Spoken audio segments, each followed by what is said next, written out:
ሰላም እንዴት ናችሁ? በሰላም ጎሳዬ የዩቲዩብ ቻናል ዛሬ ስለ ጄደን ሳንቾ እናነሳለን። ሰላም ጎሳዬ ነኝ። ይህንን የዩቲዩብ ቻናል ሰብስክራይብ፣ ላይክ እና ሼር እንድታደርጉ በትህትና እጠይቃችኋለሁ። የተለያዩ እግር ኳሳዊ ጉዳዮችን የምናነሳበት የዩቲዩብ ቻናል ነው። ያንን እንድታደርጉ እጠይቃችኋለሁ። አብራችሁን እንድትቆዩ ጋብዛችኋለሁ። ዛሬ የጄደን ሳንቾን ጉዳይ እናነሳለን። ለጄደን ሳንቾ ቀጣይ ምንድን ነው የሚለው በጣም ትልቅ ጥያቄ ነው። በዚህ የዝውውር መስኮት ከሚጠበቁት መካከልም ነው። ማንቸስተር ዩናይትድ እንግዲህ በ2021 ጄደን ሳንቾን ከቦሩሲያ ዶርትሙንድ በ73 ሚሊዮን ፓውንድ ሲያስፈርም ዋጋው በጣም አከራካሪ ነበረ። ግን ያም ቢሆን ዩናይትድ እንግዲህ የተለየ ተጫዋች እንዳገኘና የተለየ ችሎታም ወደ ቡድኑ እንደቀላቀለ በማሰብ በጄደን ሳንቾ ላይ በጣም ትልቅ ተስፋ ነበረ። ሁላችንም እንግዲህ ተሰጥኦን ስለተመለከትን በ2025 ማንቸስተር ዩናይትድ የሳንቾን የ24 ሚሊዮን ፓውንድ የውሰት ውል ወደ ቼልሲ አድርጎት የነበረውን ማለት ነው ቋሚ ለማድረግ ፍላጎት ነበረው። ቼልሲ ግን 5 ሚሊዮን ፓውንድ ከፍሎ ተጫዋቹን መልሷል። እንግዲህ ባለፉት 5 ዓመታት በሳንቾ አገልግሎት ምክንያት ብዙ ገንዘቦች ተዘዋውረዋል። በውሰት ያደረጋቸው ሽግግሮች ስለነበሩ እንዳለመታደል ሆኖ ግን የፊት መስመር ተጫዋቹ ተረጋግቶ ተስማምቶ የሚቀመጥበት ከባቢ አላገኘም። አሁንም ድረስ ያንን ማድረግ የማይቻል ሆኖበታል። ባለተሰጥኦ ተጫዋች ነው፣ ግን ደግሞ ባየናቸው ክለቦች ውስጥ የመጨረሻውን ወይም የተጠበቀውን ያህል እድገቱ አልታየም፣ ወይም ተሰጥኦውን ያን ያህል አውጥቶ መጫወት አልቻለም።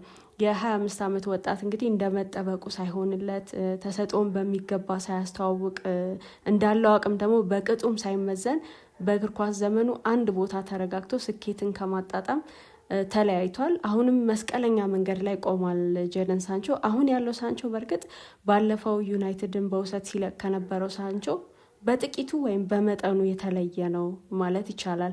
እንዳየነው ከኤሪክ ቴናህ ጋር የነበረው ጊዜ ያልተሳካ ነው። በኦልድ ትራፎርድም እንደማይቆይ ግልጽ ነበረ። የእሳቸው ተተኪ ሆኖ በመጣው ሩበን አሞሪም 3-4-3 ታክቲካል ሼፕ የሳንቾ ልምድ በጣም ውስን ነው። እንዲህ ያለ ታክቲካል አቀራረብ ላይ ሳንቾ የእግር ኳስ ተሰጥኦ አለው። ነገር ግን አሁንም ያንን ተሰጥኦ እንዲያበለጽግ፣ እንዲያወጣው፣ እንዲጠቀምበት የሚረዳው ቡድን ይፈልጋል። ቀጣይ ወዴት ይሄዳል የሚለው ግን በጣም ትልቅ ጥያቄ ነው። ማረፊያውን ከመገመት ለኛ እንዲሁ ደግሞ ከመወሰን በፊት ለሱ ሳንቾ ምን ላይ ጥሩ ነው ወይም በጎ ጎኑ ምንድን ነው የሚለው ማወቅ ያስፈልጋል። ሳንቾ በቼልሲ በነበረው የተወሰነ ቆይታ በጣም በጥቂቱ አድጓል ማለት ይቻላል። ኤንዞ ማሬስካ ቢልዳፕ ላይ በጣም ቁጥጥርን ይፈልጋሉ፣ ግን ደግሞ ፍጥነት የተጨመረበት ክፍት ጨዋታ። ይሄ ደግሞ ለሳንቾ በጣም የተመቸ ነበረ። በተደጋጋሚ በዚህ የጨዋታ ስታይል ከተመለከት ነው። በኮንፈረንስ ሊግም እንደዚሁ ከሪያል ቤቲስ ጋር የነበረ የፍጻሜ ጨዋታ ቼልሲ ከመመራት ነው በ5 ደቂቃዎች 2 ጎሎችን አስቆጥሮ ውጤቱን የቀየረበት ጨዋታ የሚታወስ ነው። ያ ደግሞ ጥሩ ማሳያ ነው አሁን ለምንለው የጄደን ሳንቾ በጎ ጎን ካልን እና ቤቲስ የአቻነት ጎል ለማስቆጠር ጨዋታውን ክፍት አድርጎት ነበረ። እናም ሳንቾ ጎል አስቆጠረ። በዛም ጨዋታ በጣም ተመችቶት ነበረ። በፕሪሚየር ሊግ እንግዲህ በ31 ጨዋታዎች ሳንቾ ካደረጋቸው 12 ሹቶች 3ቱ ከፋስት ብሬክ የተገኙ ወይም የተፈጠሩ ናቸው። ፋስት ብሬክን ኦፕታ ዲፋይን ሲያደርገው የመከላከል ወይም የሚከላከል ቡድን በራሱ ግማሽ የሜዳ ክፍል ኳስን ካሸነፈው ወይም ካገኘ በኋላ እና መከላከሉን በፍጥነት ወደ ማጥቃት ከመቀየርም በኋላ የሚፈጠር ሙከራ ነው ይለዋል። ይሄ ፋስት ብሬክን ዲፋይን ሲያደርገው። ስለዚህ ሳንቾ በዚህ መንገድ ሳውዛምፕተን ላይ ጎል አስቆጥሯል። መለስ ብላችሁ ካያችሁ እንዲሁ ከሊቨርፑል ጋር በነበረው ጨዋታ በአሊሰን ቤከር ጥንካሬ ጎል ሳይሆን ቀረ እንጂ እንዲህ አይነት ሙከራ ነበረው። ከዌስትሃም ጋርም በተመሳሳይ እንዲህ አይነት ሙከራዎችን አድርጓል። ስለዚህ በፋስት ብሬክ ሽቶችን ሲያደርግ የተሻለ የጎል ሙከራዎች ይሆናሉ፣ ወይም ደግሞ ጎል ማስቆጠር ይችላል። በአጠቃላይ ክፍት ጨዋታ በጣም የሚመቸው ነው የሚሆነው። ቼልሲ እንግዲህ በሎ ብሎክ የሚጫወቱ ቡድኖችን ሲገጥም ሳንቾ በጣም ይቸገራል። በአጫዋቱ የተጫዋቹ ባህሪ በአጫዋቱ ሰፊ አቅጣጫን የመያዝ ወይም የመጠቀም ዝንባሌ አለው እና ደግሞ ኳስ ኬር ሲያደርግ ለተጋጣሚ ተከላካዮች የመከላከል እድል ሳይሰጥ ረጅም ርቀት ለመሄድ የሚያስችል ፔስም የለውም። በእርግጥ ጥሩ ድሪብለር ነው፣ ግን ደግሞ ኳስን ካሪ ማድረግ ወይም ኳስን ማጓጓዝ ወይም ኳስን ይዞ መጓዝ በሚለው ግን ያ ፔስ ስለሌለው ብዙ ነገር ማድረግ አይችልም። ሳንቾ እንግዲህ የኔ የሚለው በጣም ጠቃሚ የጨዋታ ባህሪ ያለው ረጃጅም ፓሶችን ሎንግ ቦሎችን ሳይሆን ሎንግ ፓሶችን እነሱን ለመቀበል የቦታ አያያዙ በጣም የሚደንቅ ነው። ቼልሲ ነገሮችን በፍጥነት ፈጽሞ ደግሞ ሙከራ ማድረግ ሲፈልግ እንዲህ ያሉ ሎንግ ፓሶችን ያደርጋል። ስለዚህ የእሱ የቦታ አያያዝ ደግሞ እነዚህ ፓሶችን ለመቀበልና ሙከራ ለማድረግ በጣም የተመቸ ነው። ሳንቾ የማጥቃት ላይሰንስ ካላቸው ተከላካዮች ጋር ሲጫወት ወይም ይሄ አታኪንግ ዲፌንሱ ጥሩ በሆነ ቡድን ሲጫወት ምርጡ ማውጣት የሚችል ተጫዋች ነው። በተጠናቀቀ የውድድር ዘመን በቼልሲ ማለት ነው። የመከላከል አቅሙም ወይም ፕሬሲንጉ በጣም አድጓል። ያንን ከተመለከታችሁ ማሬስካ እንግዲህ ከአንድ ሌላ የመስመር ተጫዋች ወይም ዊንገር ጋርም አጣምረውት ነበረ ግራ ላይ። ተጨማሪው ያ ተጫዋች ኮል ፓልመር ነበረ። ሳንቾ ፓሶችን እንዲቀበል ለሳንቾ ስፔስ በመስጠት አግዞት ነበረ ኮል ፓልመር። ይሄ ተጫዋች በተፈጥሮ ሳንቾ ማለት ነው ድሪፍት ማድረግ ስለሚመርጥ ያለ ግልጽ ምክንያት ነው ደግሞ ይሄንን የሚያደርገው። ድሪፍት ማድረጉ ያለ ግልጽ ምክንያት አቅጣጫን ስለሚቀያየር ያልማድ ስላለው ብዙ ሩጫዎች የሉትም። በዚህም ፈጠራውንና የሹቲንግ አቅሙን በጣም ቀንሶበታል። ስለዚህ ይሄ አጫወቱ ደግሞ በበጎ ጎኑ ከማይነሱት መካከል መጥቀስ ይቻላል። ሳንቾ እንግዲህ በሁለቱም ቡድኖች አስቀድሞ በማንቸስተር ዩናይትድ ከዶርትሙንድ ከተዘዋወረ በኋላ ደግሞ አሁን በቼልሲም ከችግሮች ያልተላቀቀ ተጫዋች ሆኗል። አንዳንድ መሻሻሎች በአንዳንድ ጨዋታዎች ብናይም በአጠቃላይ ግን ከችግሮቹ ያልተላቀቀው ለምንድን ነው የሚል ጥያቄ መነሳቱ አይቀርም። እንግዲህ ከሳንቾ ክሬቲቭ ታለንት ጋር በተያያዘ ያጣው ወይም የጎደለው አንድ ነገር የሚባለው አስቀድሜም እንዳነሳሁት ኤክስፕሎሲቭ ፔስ የለውም። በፕሪሚየር ሊግ ደግሞ ለቶፕ ቡድኖች እንዲህ ያለው ተጫዋች ነው እንጂ የሚያስፈልገው ይሄ ኤክስፕሎሲቭ ፔስ የሌለው በፕሪሚየር ሊግ ለቶፕ ቡድኖች የሚስማማ ወይም እንዳይመቻ አድርጎታል ማለት ነው ጄደን ሳንቾን፣ ወይም ያንን እንዳያደርግ ገድቦታል። ሳንቾ ኳስ ካሪ ሲያደርግ እንግዲህ ለረጅም ርቀት ለመሄድ ኦቨርላፒንግ ሩጫዎች ያሉት ፉልባክ ይፈልጋል የሚያግዙት ማለት ነው። በዶርትሙንድ የሳንቾ ምርጥ ቆይታው በቀኝ ሲጫወት ካስታወሳችሁ አሽራፍ ሀኪሚ እና ቶማስ ሙኔ ነበሩ። ከሱ ጋር በጥብቅ የተገናኙ ነበሩ እነዚህ ሁለት ተጫዋቾች። ሳንቾ ከተከላካይ ጋር 1v1 ሲገናኝ ወይም 1-1 በሚገናኝበት ጊዜ የሁለቱ ተጫዋቾች ሩጫዎች ለሳንቾ ስፔስ ያብቃቁለትም እንደነበረ ማስተዋል ይቻላል። ከዛ ያንን የሚያደርጉ ወይም የሚያግዙትን ፉልባኮች ባገኘ ጊዜ ደግሞ ሳንቾ ሀፍ ስፔሶችን በደንብ የሚያጠቃ አይነት ተጫዋች ነው። እንግዲህ ሳንቾ በኦሌ ጉናር ሶልሻር ስር በማንቸስተር ዩናይትድ ማለት ነው የሚመርጠው ቦታ ለመጫወት የሚፈልገው ቦታ ሌፍት ዊንግ ላይ ነበር። ያ ደግሞ ማርከስ ራሽፈርድ የሚጫወትበት ቦታ ማለት ነው። እንግዲህ በወቅቱ ማንቸስተር ዩናይትድ ሳንቾን የሚረዱ ራይት ባክስ አልነበሩትም። ስለዚህ በግራ መጫወት መረጠ። ሉክሾ ደግሞ ኦፐሬት የሚያደርግበት መስመር ነበር ይሄ የግራው መስመር። ይሄ የግራ መስመር ቦታ እንግዲህ በቼልሲም ቀጠለ። በየአይነቱ በሆነው ፉልባኮቻቸው አማካኝነት ቼልሲ እንግዲህ በየአይነት ነው ያለው። በዩናይትድ በመሀል ቦታም ቢሆን ተሞክሯል ሳንቾ የአጥቂ አማካይና ሀሰተኛ 9 ቁጥር ሆኖ፣ ነገር ግን ፍሬ አላፈራም።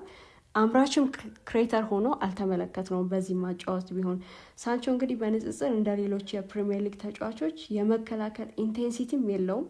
ቡድኖች ልክ ብሩኖ ፈርናንዴሽ፣ ማርቲን ኦዴጋርድ እና ደግሞ በኒውካስል ልክ እንደ አንቶኒ ጎርደን ያሉ መከላከል ላይ በጣም ስሜት ያላቸው ተጫዋቾችን ይፈልጋሉ። ሳንቾ ደግሞ ለዚህ የማይመች አይነት ተጫዋች ነው። እሱ ኳስን ድሪብል በማድረግ እንዲሁ ደግሞ ድሪፍት በማድረግ ነው አጫወቱን የሚገልጸው ራሱም እና የሚዝናናበትም የሚያደርገው ያን ነው። ግን በዚህ በተለይ በዘመናዊ እግር ኳስ ተጫዋቾች ቨርሳቲሊቲ ቢኖራቸው በጣም የተመረጠ ነው የሚሆነው። በተለይ መከላከሉን የሚያግዙ ደግሞ ሲሆኑ ለቶፕ ቲሞች በተለይ እንዲህ አይነት ኳሊቲ በጣም አስፈላጊ ነው። ሳንቾ በ2025-26 የውድድር ዘመን እንግዲህ በዩናይትድ መቆየቱ የሚያጠራጥር ነው፣ ግን ደግሞ የማይቻል አይደለም። ሳንቾ በአሞሪም ስር ተጫውቶ ቢሆን ኖሮ በአጥቂ አማካይ ቦታ ተስማሚ ሆን ነበር፣ በ10 ቁጥር ቦታ ማለት ነው። ነገር ግን በማቲያስ ኩኒያ መምጣት እና ደግሞ በብሪያን ኤምቦሞ መጨመር ሂደት በአሞሪም ሀሳብ ሳንቾ ቀዳሚ አይደለም ተቀዳሚ እንጂ። ስለዚህ አሁንም ቢሆን አጠራጣሪ ነው፣ ግን ደግሞ ጨርሶ የማይቻል እንዳልሆነም ማንሳት ይቻላል። ለሳንቾ ያጫወት ስታይል የሚስማማ ክለብ የትኛው ነው የሚለው በጣም ትልቅ ጥያቄ ነው። አሁን በማንቸስተር ዩናይትድ በኦልድ ትራፎርድ መቆየት ሁለቱም ተጫዋቹም እንዲሁ የክለቡን ፍላጎት ላይሆን ይችላል። እንዲሁ ደግሞ ቼልሲም በቡድኑ ቋሚ ማድረግ አልፈለገም። ይሄን ተጫዋች ወደ ዩናይትድ መልሶታል። ከዚህ ሁሉ በኋላ ግን ለሳንቾ ያጫወት ስታይል የሚስማማ ክለብ የትኛው ነው? እንዳው መዘዋወር እስካለበት ወደ የትኛው ክለብ ብሄድ ነው የተሻለ የሚሆነው? እሱ ትልቅ ጥያቄ ነው። ለሳንቾ ተስማሚ የሚመስለው ከፕሪሚየር ሊግ ወጥቶ መጫወት ይመስላል። ከማንቸስተር ዩናይትድ ወጥቶ በሪያል ቤቲስ የተሳካለትን የአንቶኒን መንገድን መከተል ይችላል። እንግዲህ በሪያል ቤቲስ በጣም ጥሩ ጊዜ ነበረ ያሳለፈው በውሰትም ቢሆን አንቶኒ። ስለዚህ የእሱን መንገድን መከተል ይችላል ከፕሪሚየር ሊግ ወጥቶ። በላሊጋው ይሄ ከሆነ ምርጫው በላሊጋው ቪያሪያል በጣም ጥሩ አማራጭ ነው። እንደ ስፔን ዘገባዎች ከሆነ ሌፍት ዊንግ ላይ የሚጫወተው አሌክስ ባይና ከክለቡ ጋር ይለያያል። ስለዚህ ቪያሪያል በአሰልጣኝ ማርሴሊኖ ስር ደግሞ የቻምፒየንስ ሊግ ቦታን ይዞ አጠናቋል። በአምስቱም ታላላቅ ሊጎች ከሊቨርፑል በኋላ በፋስት ብሬክ ሾት ሁለተኛ ላይ ተቀምጧል። ቅድም እንግዲህ ስለ ሳንቾ ጥሩ ነገር ስናነሳ ያነሳ ነው ነጥብ አንደኛው ይሄኛው ነበረ።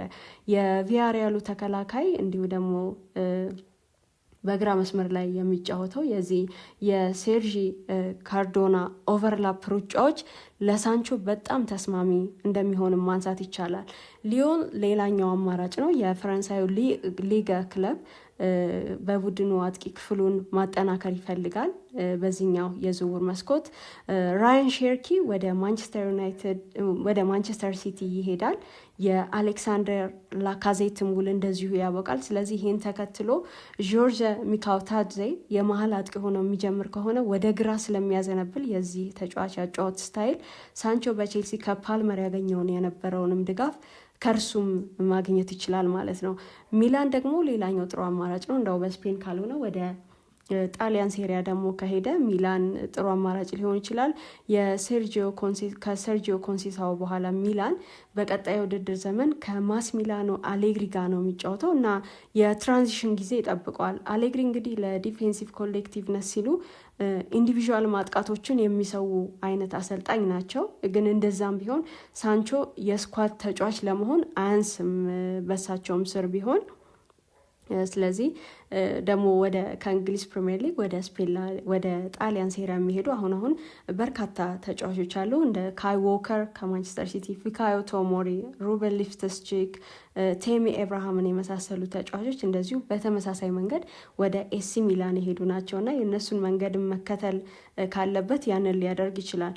የሚላን ዝውውርም ቢሆን እንግዲህ ታክቲካሊ ፊት ከማድረግም አንጻር እንከን የለሽ አይደለም። ግን አስቀድሜም እንዳልኩት የስኳድ ተጫዋች ግን መሆን የሚችል ነው። በተለይ እንደሚጠበቀው የቲዮ ሄርናንዴስ ከክለቡ ጋር የሚለያይ ከሆነ በእርግጥ የአሌክስ ጂሜኔዝም ጉዳይ አለ። ይሄ ወጣት በጣም ገና ወጣት ተጫዋች ነው፣ ግን ደግሞ ፕሮሚሲንግ ፉልባክ ነው ብለን ማንሳት እንችላለን። የሄርናንዴዝን የማጥቃት አውትፑት መስጠት የሚችል አይነት ተጫዋች ነው። አሌግሪ እንግዲህ ተከላካይ ብዙ የወደፊት እንቅስቃሴ የማድረግ ነፃነት መስጠት ላይ ግትር ሊሆኑ ይችላሉ። ነገር ግን ሳንቾን የሚረዳው ከሆነ ወይም የሚረዳው ቢሆን በዚህ ቡድን ውስጥ ምናልባትም የስኳድ ተጫዋች ሆኖ መቀጠል ይችላል።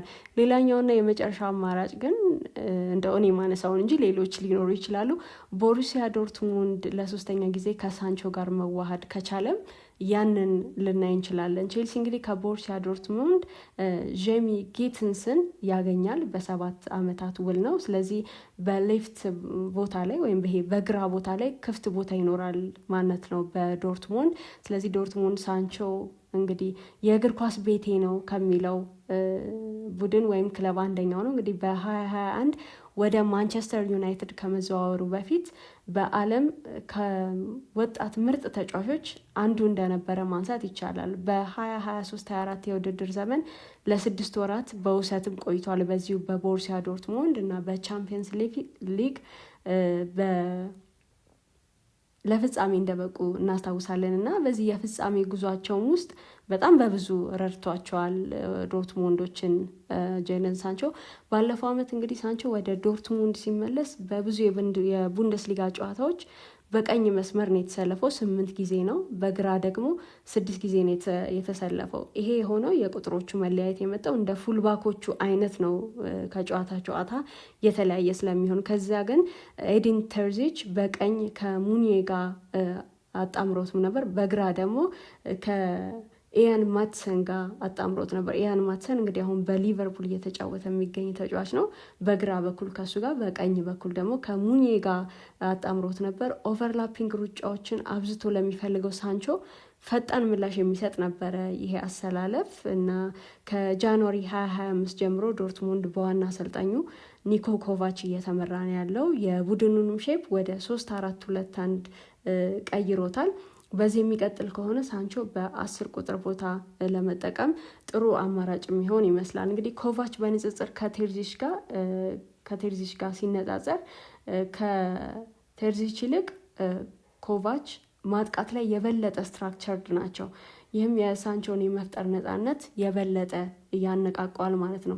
ሳንቾ በቋሚነት እንግዲህ ኦልትራፎርድ ለመልቀቅ የደሞዙን ከፍተኛ መጠን እንደገና ማመዛዘን መገምገምም አለበት። አንደኛው እንደ ያሰረው ነገር እሱ ሊሆን ስለሚችል ሳንቾ እንግዲህ ሲረጋጋና ሲመቸው ምርጡን ማውጣት የሚችል ተጫዋች እንደሆነ እና ተሰጥኦ እንዳለውም በደንብ ተመልክተናል።